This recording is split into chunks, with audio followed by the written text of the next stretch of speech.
Welcome to Stanford University. I'm Catherine O'Brien. Can your organization benefit from effective, ethical, and enduring partnerships? Today we'll hear how social influence makes that possible. Dr. Robert Cialdini, arguably the most cited social psychologist in the world today, outlines 6 principles for bringing about desirable change. Let's listen as he tells how the non-manipulative use of those principles makes the people in your organization feel personally committed to the change.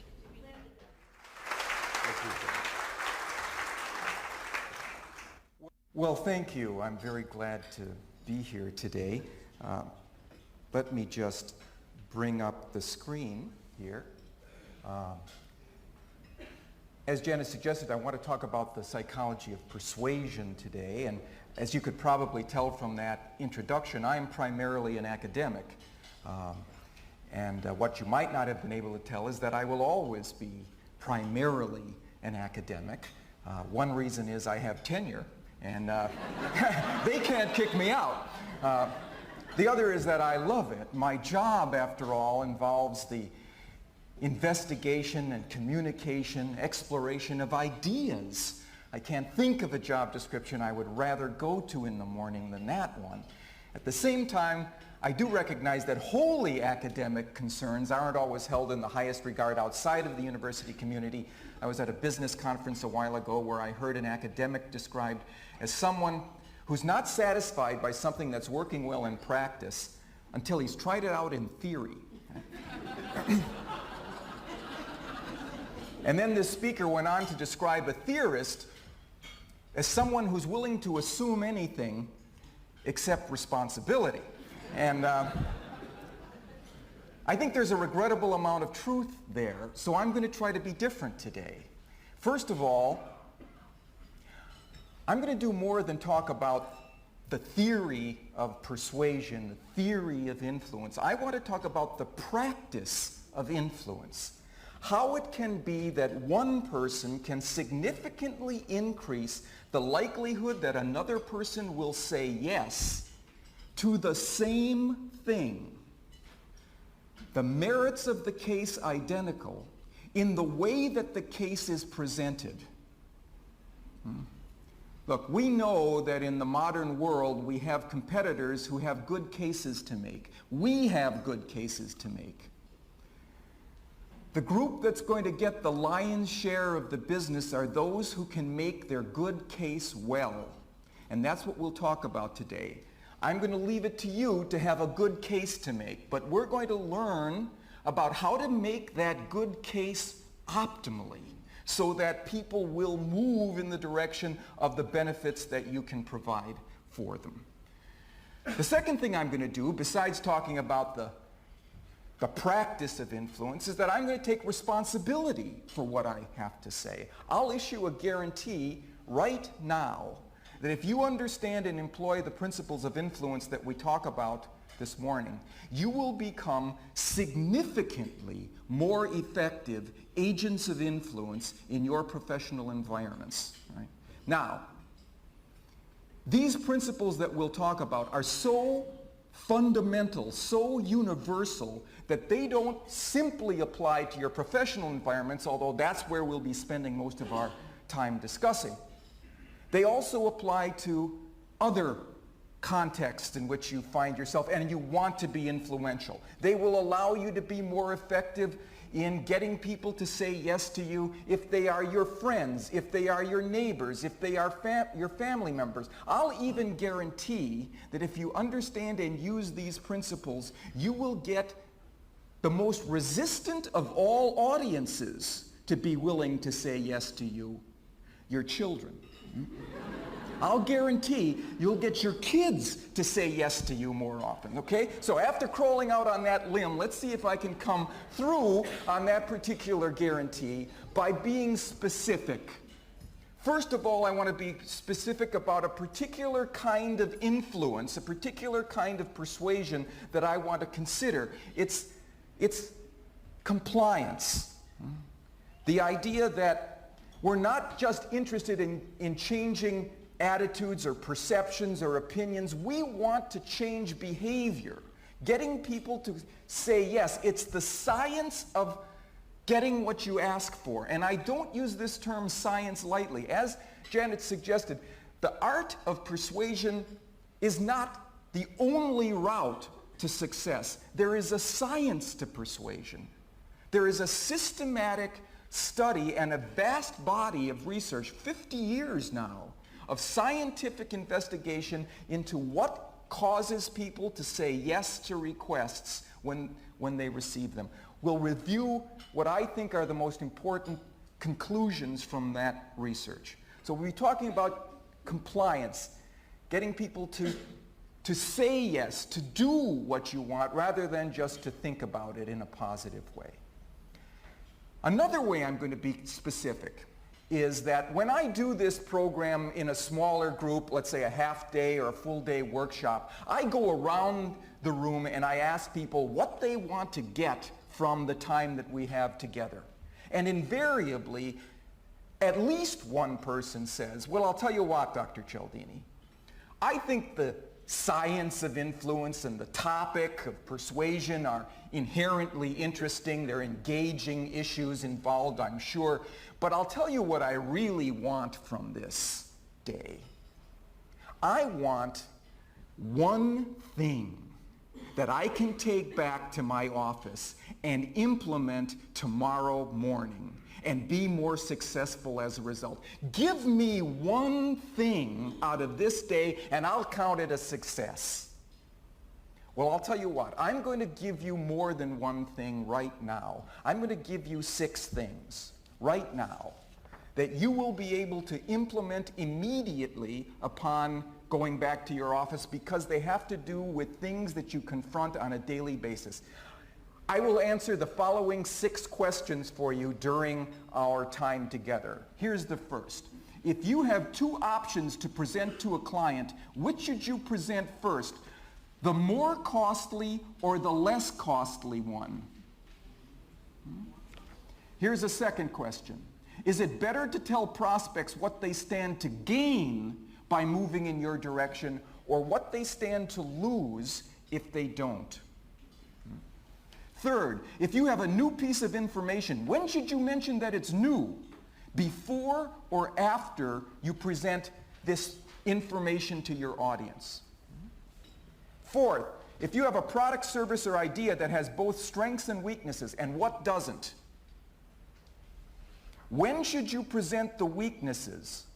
Early or late in your presentation? Clear answer to this one.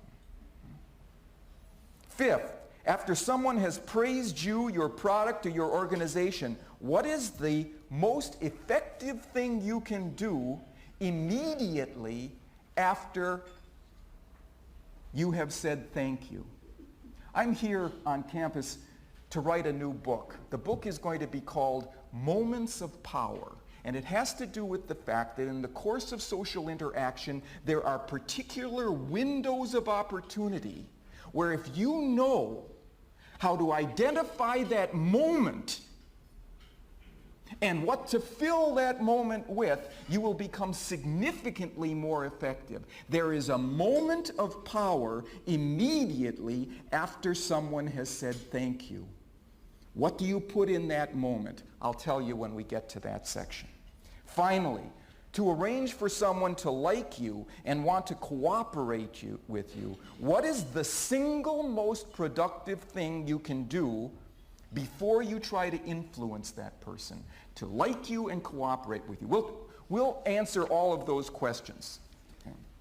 Let's go back to the first one that we considered. If you have 2 options to present to a client, which should you present first, the more costly or the less costly one? And I'd like to answer that question, solve that particular puzzle, by solving a different one. It has to do with a mystery. At least it was a mystery to me when several years ago I encountered a newspaper article about a gift of humanitarian aid, several $1,000s of humanitarian aid that had been sent between the countries of Mexico on the one hand and Ethiopia on the other. Now, at the time, Ethiopia could lay claim to the greatest suffering, privation and misery in the world because of drought, because of internal wars, because of crop failure. The people of Ethiopia were dying by the hundreds every day. And so their relief agencies were calling out to the rest of the world for medicine, for money, for resources of one sort or another. It didn't surprise me then that several $1,000s would be sent between Mexico and Ethiopia. When I read further into the article, however, I was shocked to learn that the money had not gone from Mexico to Ethiopia. It had gone from Ethiopia to Mexico to help the victims of the Mexico City earthquake that year. Now, how do we explain that puzzling pattern of human behavior? The way I'm going to do it is in terms of the first principle of influence, the universal principle of influence, right, that my research has uncovered. I've claimed that there are 6 laws, basic rules of human behavior that we can use to categorize and understand the motives that get people to say yes to requests. And here's the first one: reciprocation. In all human cultures, there is not a single society that does not train its members in the rule for reciprocation, which says, I am obligated to give back to you the form of behavior that you first give to me. If you invite me to a party, I should invite you to one of mine. If you remember my birthday with a gift, I should remember yours. If you do me a favor, I owe you a favor. And I'll say very simply, in the context of obligation, people say yes to those they owe. You can find evidence of this all around. I like to talk about a particular study in my classes that was done by a sociologist at Brigham Young University a few years ago. One holiday season, he decided to send holiday greeting cards to a sample of perfect strangers around the country. He just went to phone books in different cities, he closed his eyes, he picked a name, and he sent these people a Christmas card. He was expecting some kind of response. He was not prepared for the flood of cards that came back to him from people who didn't know him from Adam. That's how it works on all of us. We feel an obligation to give back to others what they have given to us. As I say, I talk about this in my classes. I had a student a couple of years ago come up after class. This is a little different student than most. She's a woman who had raised a family in Scottsdale, Arizona, where I live. She came back to get her degree, and she said, Dr. Cialdini, you have just solved a decade-long mystery in my home. She said, about 10 years ago, we got a Christmas card from some people in Santa Barbara, California, the Harrisons, and I didn't remember any Harrisons in hand. I asked my husband, he couldn't place the Harrisons, and my kids were too young, and she said, with a great amount of effort, I resisted sending them a card that year because I was sure it was a mistake. But the following year, we got another card from the Harrisons. So I sent them a card. We're now in the 10th year of exchanging cards with these people. I still don't know who they are. That's how it works. Now, here's why it works. It works the way it does because every human society that trains its members, every group, every organization that plays by the rules of reciprocal exchange gains an enormous competitive advantage. It is that within that group, whoever needs help, resources, time, attention, staffing, whatever it is, can call on other members of the group who feel free to send those resources because they are not sending them away. Now that's profound. For the first time in evolutionary history, there is no other species that has anything like the idea of future obligation for repayment of gifts and favors and services. For the first time in evolutionary history, it becomes possible for one individual to give resources to another without giving them away. What you get instead is a credit. And now when you need something, you can call on other members of the group whom you have helped in the past, and they are very willing. In fact, they are waiting to help because the saddle of obligation weighs heavy on us, and we want to repay our debts. We want to give back to those who have given to us. It's a manager's dream, this rule. Whoever is needy within the organization, whoever has a deficit, can get resources from others, right? And can feel good about asking for them because they're not being solicitors of information or resources that don't get paid back. They now will pay back. Whoever needs it, that resource is sent, that deficit is resolved within the group, right? Terrific system. Now, let me finish the story of the woman who came to my office and told me about the Christmas card story. She came back to my office a few months later, and she said, "Dr. Cialdini, I have to tell you the end of this story." She said, "My son, Skip, was applying to colleges this year. He's a very good student, so he got into all of his schools, including his top choice, the University of California at Santa Barbara." She said he's such a good student that he was asked to be in their honors program and to come to campus a day early for the honors convocation. Well, his dorm room wasn't ready, so he needed a place to stay in Santa Barbara. And she said, "I thought to myself, who do we know in Santa Barbara? The Harrisons! The Harrisons!" So she called him on the phone, and she was the sort of person who didn't just write a Christmas card with a greeting. She would also include a Xerox letter describing what the family had been up to for the... So the Harrisons knew about Skip since Little League days.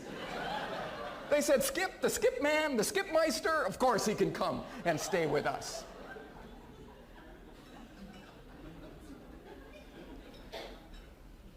That's now. Here's the other side of that. Should the Harrisons ever have a son or a daughter traveling across the country who needs a place to stay in Arizona, well, my student and her family have to be willing to live by the rule and give back, but why not? Now they have what the Harrisons need. It's a terrific system. We should not bungle this system away when it's right in our... We should master the art of exchange. Exchange is the initiator that begins relationships that create partnerships, alliances, and allegiances. And it means you should be first. The implication of this is if you want to set the tone for the relationship that you want to engender and cultivate, you act first. Your question when you go into a room where you want to be influential is not, who can help me here? It should be, whom can I help here? Whom can I genuinely advantage, especially in a business way? How can I promote the business prospects of the people in this room? And they will now want to promote the business prospects of you and your organization. Now, we have to be careful not to fumble this one away. It's easy to do. Let me give you an example. Suppose you go back to your offices after this event, and there's a phone call for you from somebody within your organization, maybe somebody outside of your organization, who you would like to be able to influence in the future. This person needs a favor from you. Let's say she's doing a presentation tomorrow and was working on it and realizes she has a gap in her knowledge. But she thinks that in your files, you have the data that will fill this gap. And she asks you, would you go to your files, get that information out, collate it, get it into a table for me, and get it to me by the end of the day so I can get it into my PowerPoint presentation? Right? Well, you've just come back from this meeting. There are emails, there are other phone messages, there are notes taped to your door, but you say, okay, I'll do it. And you spend 3 hours getting this information. You even drive across town, you get it to this person on time, and the following day she calls you up to say, thank you, I really appreciate that. And how many times have you heard yourself say in response, don't think anything of it. No big deal. It's okay, just part of the job. I would have done it for anybody. Sound familiar? Well, you have just fumbled away one of the most powerful principles of influence we have. And you don't want to do that. The whole system works better when people who give also receive in return. Otherwise, they're not willing to give in the first place. You have to be willing to accept what in return for what you have given. So what do you say when that person says, thanks, I really appreciate that. That was above and beyond the call of duty. Well, what you don't say is, yeah, and you owe me one now, Buster. No. That's going to produce resistance and resentment. Here's what I'm going to recommend that you say instead. Oh, sure. Listen, I know that if the situation were ever reversed, you'd do the same for me. You'd do the same for me. See what you've done with that one statement? You haven't dismissed the genuine, you have put people on record. Yes, there was a genuine favor that was done. You haven't overblown it. You've simply labeled it as such. And I will guarantee now, the next time you need a big favor, you can ask this person, and the answer will be significantly more likely yes than no. And you know what else? You can wait a long time before you call in your favor. How do I know that you can wait a long time? I know it by solving the mystery of the Ethiopian aid. When I saw that newspaper report, I was puzzled. I went to my university library to see if there was another journalist who had written about the gift of aid from Ethiopia to Mexico. There was a journalist who went to the head of the Ethiopian Relief Agency who had commissioned the funds and asked the question that I would have asked. Why did you do this? Your people are dying by the hundreds every day. You're calling out to the rest of the world for resources, and you just took thousands of dollars of your own people's resources and sent them to Mexico. Why did you do this? Well, you have to remember that Ethiopia has a very long-standing and sophisticated culture. And this man is reported to have straightened his backbone and said, because in 1935, when Italy invaded Ethiopia, Mexico helped us. Now, 50 years later, transcending the greatest privation and misery in the world, the rule for reciprocity triumphs. This is not to be bungled away when it is right there in our environments, waiting to be employed. Okay, now, one more thing about this rule. It doesn't just apply to gifts and favors and services. It also applies to concessions that people make to one another in negotiations. If you and I start out with two incompatible positions on some issue, you want this, I want that, and you were to say to me, I'll tell you what, Bob, I'll move from my extreme position over here to a more moderate one. If you make a concession to me, If I'm going to live up to the rule that says I have to give back to you what you've given to me, I have to make a concession in return. I have to meet you halfway. I know that that would work on me. It did work on me. A few years ago, I was walking in front of my university library. I was approached by a young man who was a Boy Scout selling tickets to the Boy Scout circus to be held that Saturday at the local Coliseum. $5 a piece for his tickets. I declined. But before I could walk away, he said, "Oh, well, if you can't do that, would you be willing to buy a couple of our chocolate bars here? They're only $1 a piece." And I bought 2 of his chocolate bars and immediately recognized that something important had happened because I don't like chocolate. But I like dollars. And he had arranged for me to give the dollars I liked for the chocolate I didn't. I went back to my office. I called a meeting of my research assistants to try to figure out what had happened. And where they devoured the evidence, I want you to know. And we thought that this rule for reciprocation of concessions was at work. He started out with an extreme request, $5 a piece. I said no. He said, "Oh, well, if you can't do that, how about just $1 a piece for what I have to offer?" And I said yes. And we thought, well, maybe this would work on other people besides me. If you're interested in getting people to say yes to a favor, you start out with a larger one that they're likely to turn down, and then retreat to the favor you were interested in all along. Is that going to be more effective than just asking for that moderate-sized favor straight away? Well, to test this, we went out onto city streets in the Phoenix, Arizona area, asking passersby for a large favor. We said we were from the county juvenile detention center, and we were asking for volunteers to take a group of juvenile delinquents from the center on a day trip to the zoo. Would you chaperone a group of juvenile delinquents on a day trip to the zoo?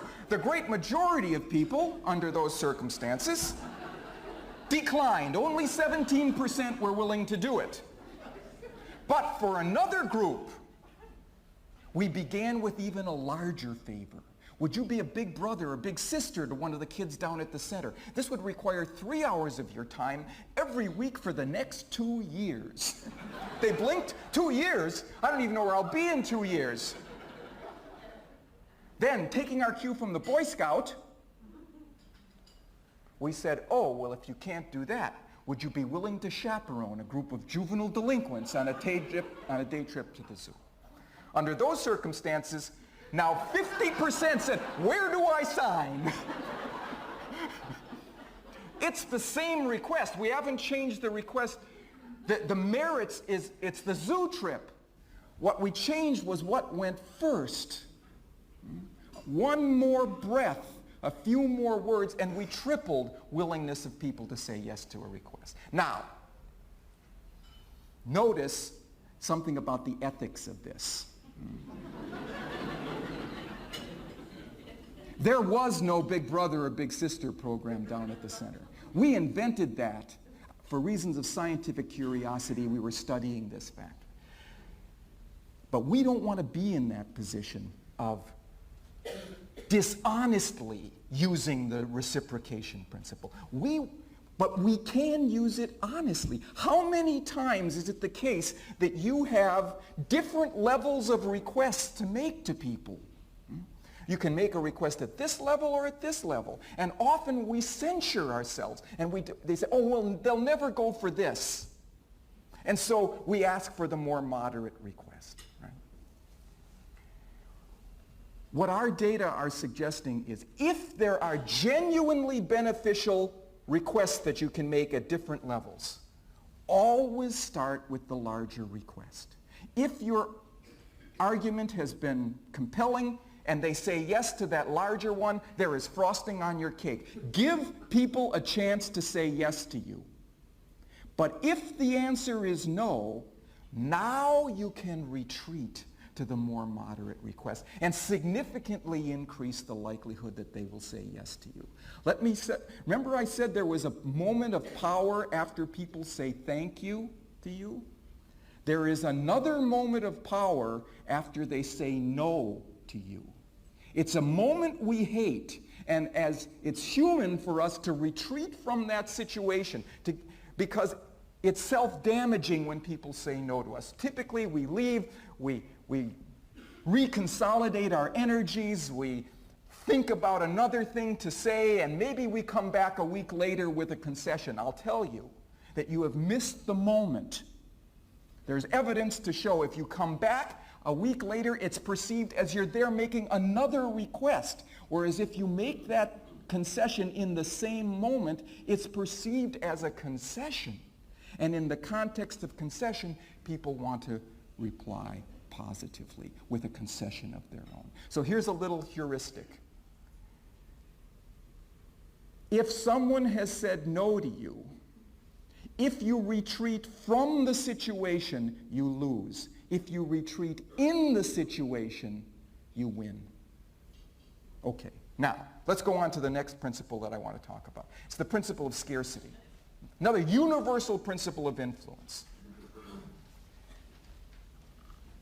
People want more of what they can't have, right? What they can have less of. Here's my favorite example. I like it because it's a mistake that was made by one of the most effective and successful marketing organizations of all time, the Coca-Cola Company. Do you remember what happened back in the late 80s when the Coca-Cola Company took something away from us that we had normally been used to, the taste of the classic Coke, the old Coke formula, and they supplanted it with the new Coke, right? And they thought this was going to be a great success, right? Because in blind taste tests, the majority of people like the new Coke more than the old Coke. But let me read you what Time magazine, which calls this the marketing debacle of the decade and one of the worst 100 ideas of the century, says happened. When Coca-Cola announced that it was changing the taste of the world's most popular soda, it failed to foresee the sheer frustration and fury that the news would create. From Bangor to Burbank, from Detroit to Dallas, tens of thousands of Coke lovers rose up as one to revile the suddenly sweeter taste of this new beverage and to demand their old Coke back.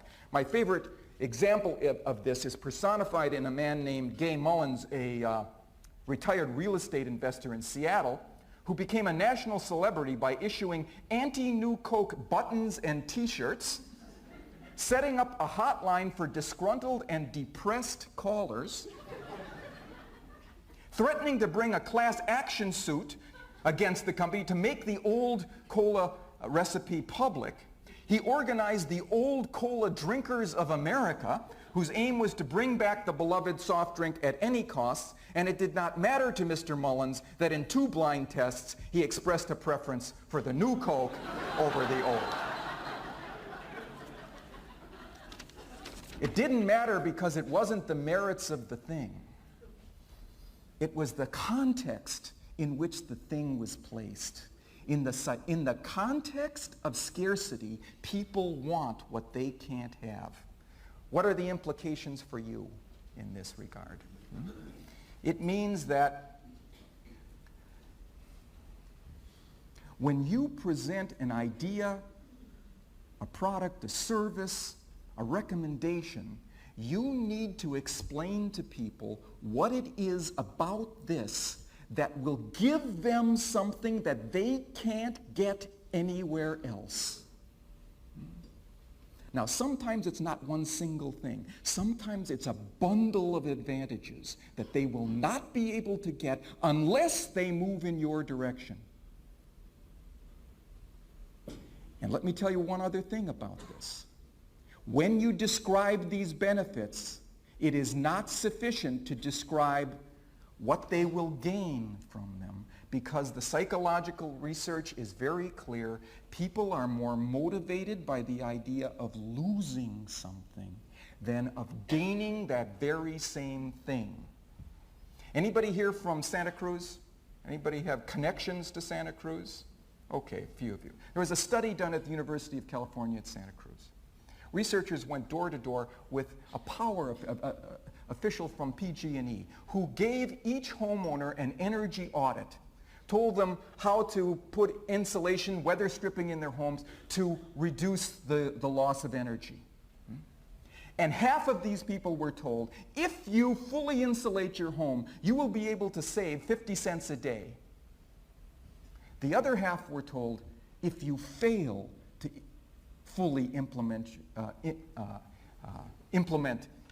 these actions, you will lose 50 cents a day. Significantly more people insulated their homes under loss instructions than under gain instructions.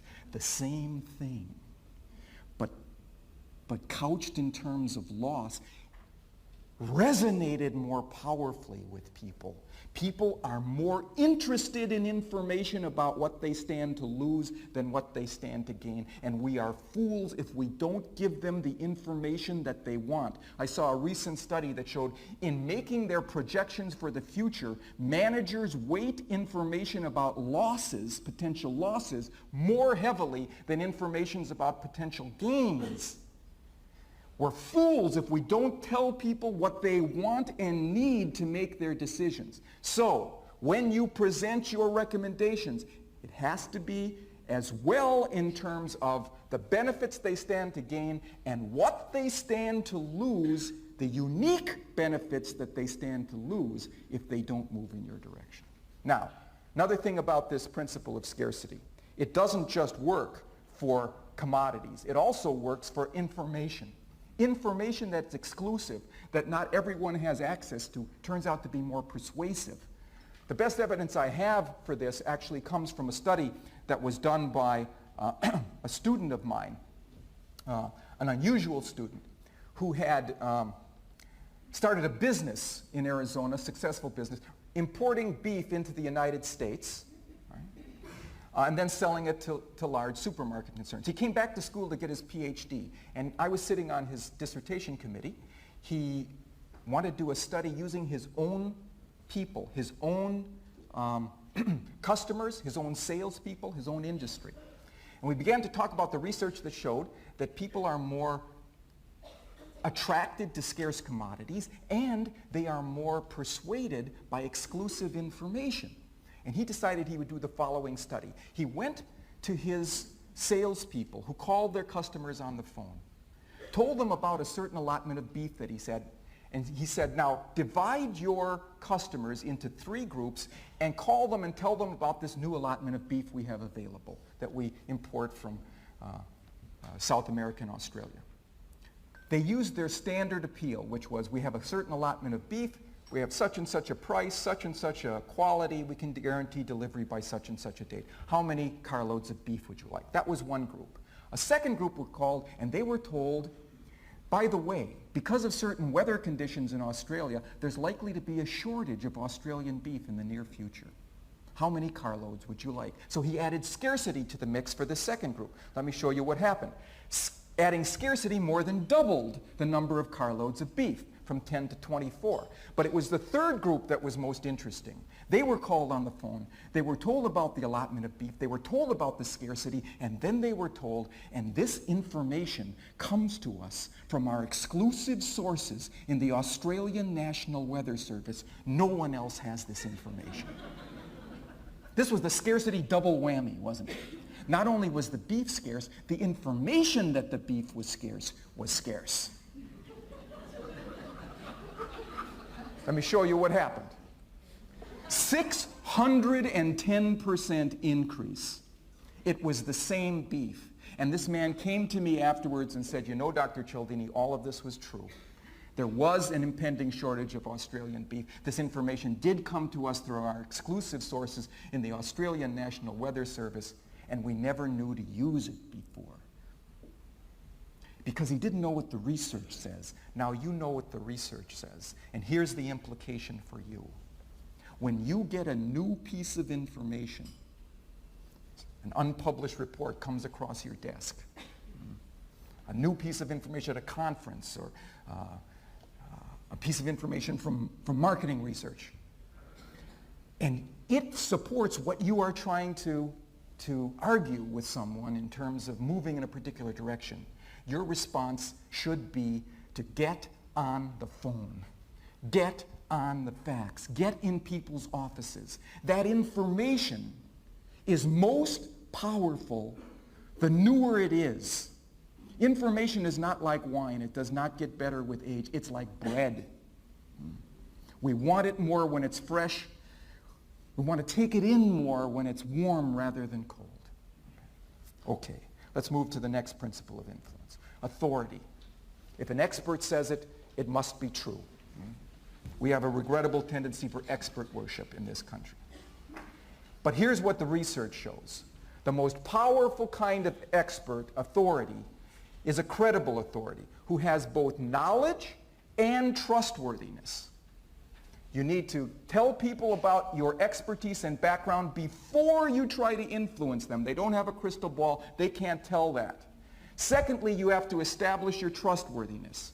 Now, the difficult thing is establishing your trustworthiness in situations where they don't know you. They haven't worked with you. They don't have a history of knowing that you're a straight shooter. But if you are a trustworthy source of information, what can you do to tell them about it immediately? Well, here's the strategy that advertisers use successfully in this regard. Before they present their strongest arguments, they present a weakness in their case. They raise to the surface a drawback in what it is that they're suggesting, and then they say, however, our strongest points overwhelm that particular weakness. What that does is establish you both as a source of information, knowledgeable about the pros and the cons, and honest enough to bring the cons to the surface yourself before you present your strongest arguments. It's not what we typically do, but it's the right thing to do in terms of getting your arguments understood in the context of credibility, which makes your strongest arguments shine. Okay, next principle. It's the principle of consistency. Right? People are significantly more willing to say yes to a request that is consistent with what they have already said or done. Right? Let me give you an example. There's a problem that's been facing restaurant owners for a long time. No-shows. People who call on the phone, make a reservation for a table, and then don't appear. It's a big problem. There's a restaurateur in Chicago, Gordon Sinclair, who has solved this problem by adding 2 words to what his receptionist says. By using the principle of consistency, commitment and consistency, that people want to be consistent with what they have said publicly. Right? Here's what she used to say. Thank you for calling Gordon's Restaurant. Please call if you have to cancel your reservation. Now, what 2 words could she add to this that could significantly reduce the number of no-shows? Think about this in terms of the principle of commitment and consistency. What 2 words could get people to make a public commitment to call before they canceled their reservations? Anybody have an idea? Yes? Will you? Brilliant. Now she says, will you please call if you have to cancel your reservation? And no-shows have dropped from 30% to 10% immediately. 2 words, but they engage the power of a rule that people play by. So, one important thing for you to do is arrange for people not just to say yes to you verbally or to nod or to smile. Public commitment, and the most powerful form of public commitment is a written commitment. People live up to what they write down. Okay, next principle.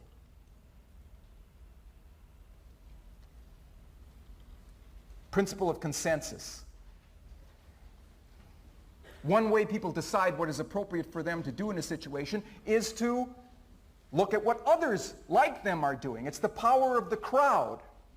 Let me give you another example where you can change a few words and create an enormous difference in how people respond. You've all heard infomercials, right? On TV late at night. There's a common line in all infomercials that goes like this. It's something that's termed the call to action line. Operators are waiting. Please call now. There's a infomercial producer named Caroline Zott who changed 3 words in this classic call to action line and produced skyrocketing response. The words engage the principle of consensus. A lot of other people are doing this. It must be the right thing. She changed the words from operators are waiting, please call now, to if operators are busy, please call again. And calls went through the roof. Think about the difference in these 2 images. Operators are waiting, they're sitting around, they're twiddling their thumbs, or operators are busy, everybody else thinks this is a good thing, it must be a good thing, and people moved in that direction. Okay. Next principle, the principle of liking, and we'll finish here. People prefer to say yes to those they know and like, but we all knew that. Here are the factors that increase liking: similarities, compliments, and cooperative efforts.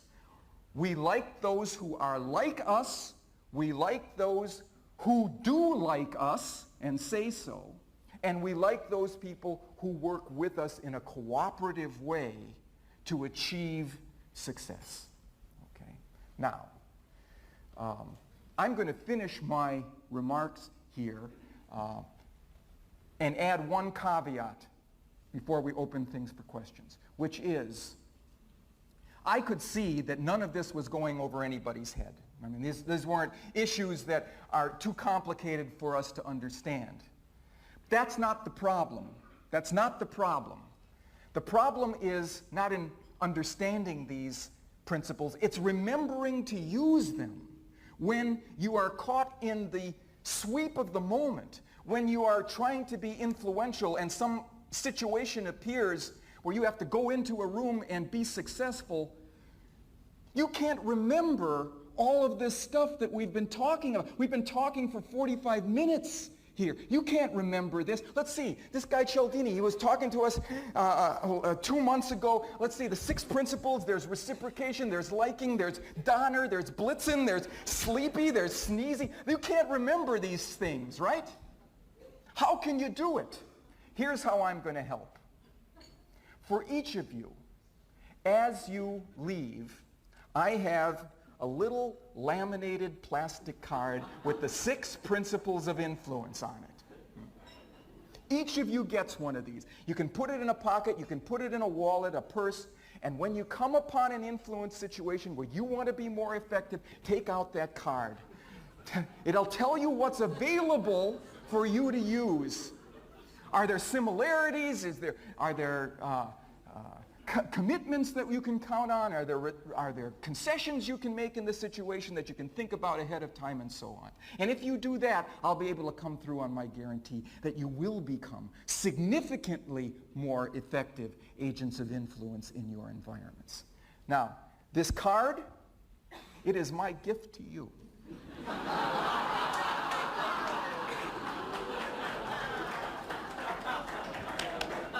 But here's what I figure. You do the same for me, right? So thank you very much for your kind attention.